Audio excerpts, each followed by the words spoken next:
제가 오기 전에 이게 여러분한테 여쭤보니까 실제로 청년 비서관 임명권에 대해서 반기는 사람들이 있는가 하면 그렇지 못하면 공정하지 않는다라고 이렇게 불만을나 우려를 표하는 분들이 굉장히 많았는데 어찌됐건 그 이유와 취지를 떠나서 지금 현 시점 단기적인 평가로 봤을 때는 뭐 썩 잘한 인사는 아니다 이렇게 저도 개인적으로 생각은 하고 있어요. 근데 한 가지 생각해 볼 게 뭐가 있냐면 지금 이게 왜 이슈가 되냐면 25살 그리고 1급 이 두 가지 키워드거든요. 근데 이게 가만 생각해보면 이게 왜 분노할 일인가를 생각해보면 우리나라 특유의 수직적인 조직 문화에서 기인된 게 아닌가 이렇게 생각이 되는 게 그 미국 드라마에서 지정생존자라는 드라마를 보면 전임 대통령을 장관으로 임명하고 또 서구권에서는 국회의원 하다가 지방의원 이렇게 하는 경우도 굉장히 많고 그렇죠. 뭐 인턴이라는 영화를 보면 뭐 나이가 굉장히 많으신 은퇴한 뭐 출판사 부사장이 30대 CEO의 비서 역할을 하기도 하고요. 뭐 그런 것들이 굉장히 많은데 우리나라도 굉장히 많이 변화하고 있는 게 뭐냐면 예전에는 생상할 수 없었던 일인데 뭐 장교로 근무하다가 전역하고 부사관으로 재임용을 한다던가 뭐 공무원이라든지 대기업의 높은 직급에 있다가 뭐 아파트 경비를 한다던가 이런 식으로 조직에 대해서 너무 급을 나누고 수직적인 그런 문화 속에서 아무래도 젊은 이제 청년이 1급이라는 그런 상징적이긴 하지만 그런 위치에 갔을 때 공정하지 못하다라는 그런 여론이 우리나라에서 특히나 더 이렇게 형성되는 게 아닌가 그런 생각을 하고 있습니다. 그러니까 앞서서 계속 1급 이렇게 얘기를 하시는데 그 비서관 자리에 대한 오해도 되게 많이 있으신 것 같아요. 많은 분들이 단순히 이제 1급 공무원이라고 해서 뭐 행정고시 패스하신 분들이 몇십 년을 근무해도 올라갈 수 없는 자리다 이렇게 표현을 하시는데 그렇게 단순 비교할 게 아니다라고 생각을 하는 게 그러니까 우리가 말하는 뭐 지자체 뭐 혹은 무슨 어떤 기관의 장 뭐 이 정도 급이거든요. 근데 그렇게 수많은 부하 직원들과 뭐 그런 부서들과 뭐 예산이라 이런 것들을 막 거느리고 통제하는 그런 역할은 아니고 그 자체가 실무적인 역할인데 아무래도 청와대라는 조직 자체가 부서의 의견을 조율하고 하다 보니까 급수가 높은 그 상징적인 자리이기 때문에 그래서 급수가 높은 건데 그걸 예를 들면 뭐 경찰청장과 비교한다거나 이거는 조금 무리가 있는 비교가 아닌가. 너무 과도하게 그 1급이라는 자리를 조금 이해를 좀 시켜줘야 되는 역할을 좀 더 좀 해야 되지 않나 이런 생각을 하고 있습니다. 말씀하신 거 뭐 취업도 안 해봤고 뭐 혼인도 안 해봤고 그렇기 때문에 경험치가 없다라고 표현하는 것은 사실은 다시 한번 생각해 볼 필요가 있는 게 그렇게 따지면 사업을 해봤어야 되고 이력서를 넣어봤어야 되고 너무 많은 경험들을 가지고 있는 한 청년이 하는 거는 불가능하기 때문에 단순하게 그냥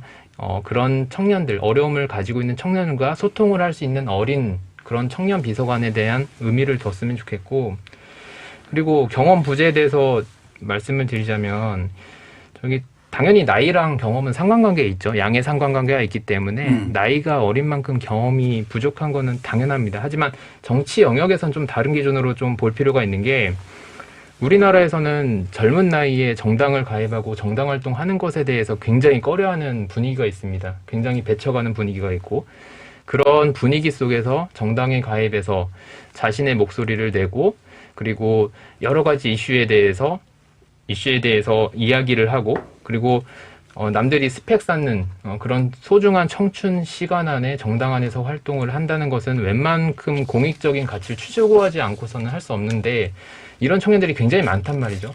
그런 분들을 위해서 그래도 검증 받으신 분들이 상징적으로나마 이런 비서관 자리에 임용되는 것은 굉장히 그 자체로서 의미가 있다. 공개 오디션 자체가 공정하느냐도 한번 보셔야 돼. 지금 이제 국민의힘에서 토론 배틀을 통해서 대변인들을 선출을 하고 있긴 한데 자, 일회성 토론 배틀을 통해서 한번 잘했을 때 이 사람이 그만큼 능력이 있는가?